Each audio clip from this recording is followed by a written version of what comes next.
एक गांव में एक आलसी किसान रहता था। उसका नाम था रामू।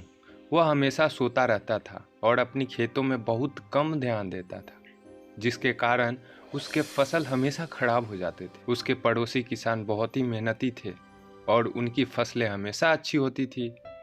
एक बार गांव में बहुत कम बारिश हुई। सभी किसान परेशान थे, लेकिन रामू को कोई फर्क नहीं पड़ा। वह अपनी आलसी रूप में सोता रहा।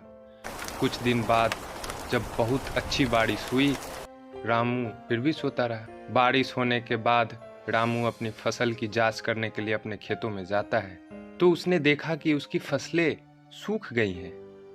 रामू उदास होकर घर की तरफ लौट जाता है। तभी रास्ते में उसका पड़ोसी किसान उसको मिलता है। रामू ने अपने पड़ोसी किसान से कहा, देखो, मेरे साथ ही हमेशा बुरा क्यों होता है? मैंने भी तो फसल लगाई थी, लेकिन मेरी फसलें सूख गई। रामू, तुम बस आलसी हो।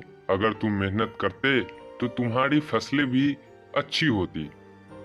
रामू को इस बात पर गहरा पछतावा हुआ। उसने सोचा, अगर मैंने आलसी को छोड़कर अपने फसल पर ध्यान देता तो मेरी भी फसलें आज अच्छी होती। उसके बाद उसने समय पर अपनी खेती की देखभाल करने लगा और बहुत मेहनत करने लगा। कुछ समय बाद उसकी मेहनत फल देने लगी। उसकी फसलें हमेशा सेहतमंद और अच्छी उगने लगी। उसकी खुशी का कोई ठिकाना नहीं रहा। एक दिन फिर बारिश के कारण उसके पड़ोसी सारे किसान के फसलें डूब गई, लेकिन रामू की फसलें सुरक्षित रही। इस घटना ने सबको चौंका दिया। पड़ोसी किसानों ने रामू से पूछा, रामू, तुम्हारी फसलें कैसे सुरक्षित बच गई? मैंने अपने आलस को छोड़कर मेहनत की।